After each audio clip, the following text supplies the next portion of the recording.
Kubrick obviously is a director of tremendous dedication to his art and to the cinema, and also a man of great autonomy. Nobody tells Kubrick what to do, he just makes his films the way he wants to. Obviously this is the way that Stroheim and Wells and Chaplin worked too. Great masterpieces can be made that way, but also at times great disasters. And Kubrick is a man that is not easy to work with and is known to work by the method of perhaps making his own mistakes and correcting them rather than trying to avoid those mistakes in the first place. But since we have with us today Mr. McDowell, who's worked with him throughout the entire production of Clockwork Orange as the star, I'd like to ask you, Mr. McDowell, if you have any comment to make on Kubrick's working methods with you, whether there was great friction, how the role was interpreted. Well, I'd have to disagree on one point, that he is not difficult to work with. I don't know where you got that from. Maybe other actors have found him difficult. I certainly didn't find him difficult to work with. This was a monumental film, and a monumental part, Alex. It's impossible to say how it was done. I mean, perhaps I should have said rigid rather than difficult. In other words, he has his own fixed ideas and is not prone to take too many suggestions. Well, if I'm wrong, please correct me. I'll have to, because that is wrong. Stanley, why he's such a great director, for me anyway, is that he can create the atmosphere for creative work, which is very important. I mean, he takes an awful lot from his actors. He has to. His method of working is not to give you directions like you come in, you go from A to B, and you sit down and you talk. That would be impossible to do a film in that way. Totally impossible. His method is that we come in at 7 o'clock in the morning and we rehearse. Rehearse, rehearse, rehearse until we get the scene right.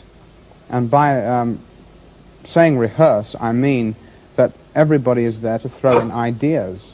For instance, a scene in the film where Alex and his 3 droogs come in and rape a writer's wife and beat the writer up. We arrived at the set, looked at the bare walls for 3 days. We rehearsed various bits of the script that we had which weren't good enough. I mean, it just wasn't working for us. And so on the 3rd day, Stanley said to me, can you dance? And I said, yes, why not, you know. I mean, I'm not a dancer, but I went into a sort of soft shoe number and started to hum, doo-dee-doo, da-da-ba-dee-ba-dee-ba-ba-doo-ba, and then started to sing, Singing in the Rain, because subconsciously I remembered that scene in the Gene Kelly film as being one of the happiest scenes I'd ever seen on the film, and it was right for the moment. And Kubrick took this immediately. Within 3 hours, he had the rights of the song.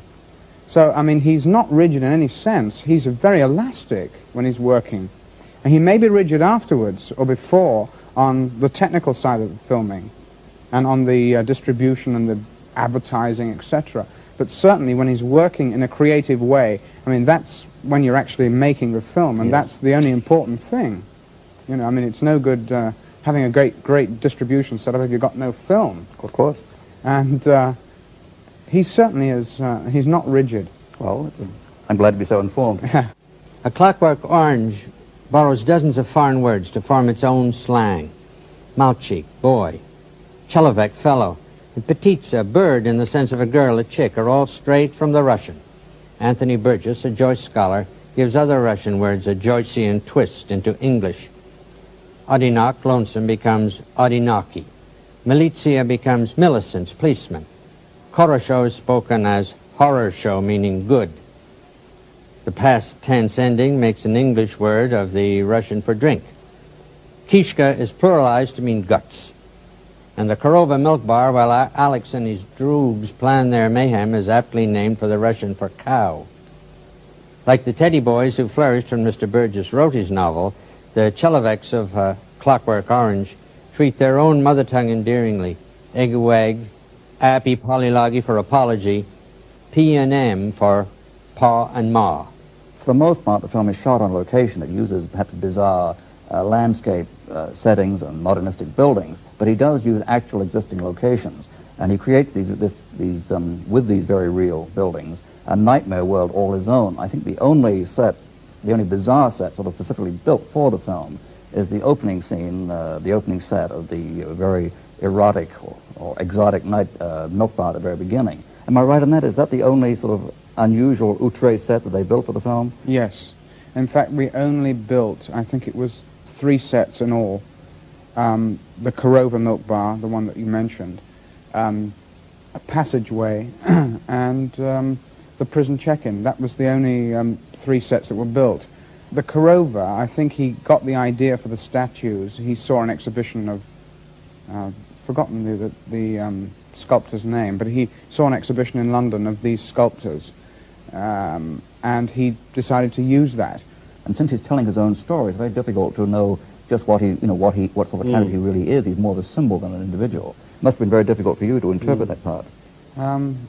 Yes, because, as you rightly say, I couldn't find any realistic parallels to work within, you see, and one was playing this force, this evil force, if you like, and one had to make it a real person, in a sense, and a real personality.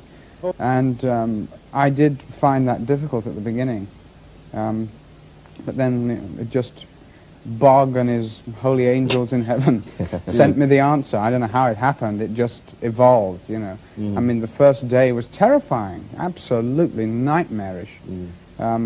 We shot a scene in the hospital, the Ludovico Hospital, where I'm having breakfast, and I hadn't really got a clue, you know, what I was doing, really. I was basically saying the lines and just hoping that it was right.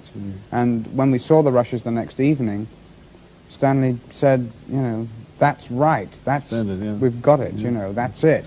And on the way home, I remember I thought to myself, well, now, what was it? I can't remember quite what I did do, you know. It's just one of those things that happens on a film. It's something that's impossible, really, to describe how you arrived at it. The answer is on the screen. Yes. How soon was that opening close-up of the film shot? Well into the progress of the film, or did they establish that quickly? That close-up was shot, I should say, halfway through. Obviously, we did the 2 Korova scenes together. You know, you go to one location, you shoot all the stuff there, and move on to the next one. The F. Alexander stuff at his house was all shot. So before the treatment and after were shot together. And it's interesting talking about the wine sequence and the spaghetti, how that was done. I mean, Stanley introduced this character, this strong man, this Charles Atlas, Mr. Universe, because he said, you know, well, why don't you just get up and walk out of the house? Which was, in fact, a good point. And the wine sequence was determined by this strong man sitting on my left, who was liable to sort of just pick me up and tear me to shreds. So that's the kind of tension, the pulling tensions in the scene, just come really from that one idea. Well, that worked very well. I was very pleased with it. Yeah. I think the whole film worked extremely well.